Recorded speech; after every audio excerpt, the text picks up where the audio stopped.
Starting में India के foreign policy को क्रिटिसाइज किया जा रहा था कि जी आपने इतना बड़ा उनका लीडर मार दिया ईरान का, आप क्रिटिसिज्म नहीं करते हो, आप स्टेटमेंट जारी नहीं करते हो। If you remember this newspaper itself, Indian express में ही ऐसे लेख छपे थे और आज एडिटर जो है उनका मन जो बदल गया, आज वो कह रहे कि क्या बढ़िया फॉरेन पॉलिसी कर दी है इंडिया ने।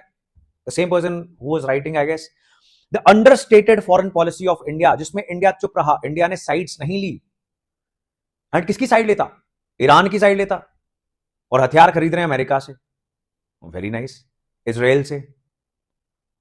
और अगर अमेरिका और इजराइल की साइड ले ले बहुत क्लियरली, तो हमारा जो सारा डायस्पोरा वहां पे रह रहा है in the Middle East, West Asian countries, उसको मरने के लिए छोड़ दें और स्ट्रेट ऑफ हॉर्मुज से फिर हमारी भी शिप्स नहीं निकलेंगी। Are you getting my point और नॉट? ऑलवेज इंडिया की फॉरेन पॉलिसी इतनी शांति से काम करती है, इतनी चुप्पी से काम करती है, बोलती ही कुछ नहीं है। They do not give any statements, they do not take sides, and it has always paid off. Even Shashi Tharoor जो है तो कांग्रेस पार्टी में, अब कांग्रेस पार्टी का स्टैंड वाज ऑपोजिट। उन्होंने तो पार्लियामेंट में कहा कि भाई आप क्रिटिसाइज नहीं कर रहे हो, you should have criticised on moral basis, moral grounds, जो सही है उसको सही बोलो। फॉरेन पॉलिसी में राष्ट्रहित त्याग के, नेशनल इंटरेस्ट को पीछे छोड़ दो।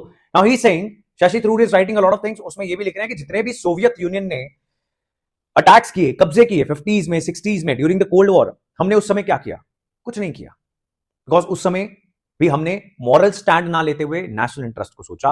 When there is so much at stake for India, वहां से बिलियंस ऑफ डॉलर्स आ रहे हैं, तेल आ रहा है, गैस आ रहा है, एनर्जी सिक्योरिटी खतरे में जा सकती है, तो आप मॉरल स्टैंड नहीं ले सकते। आपके सिटीजंस के घर में चूल्हा जलना बंद हो जाए और आप एथिक्स का पाठ पढ़ा रहे हो फॉरेन पॉलिसी में, इट मेक्स जीरो सेंस।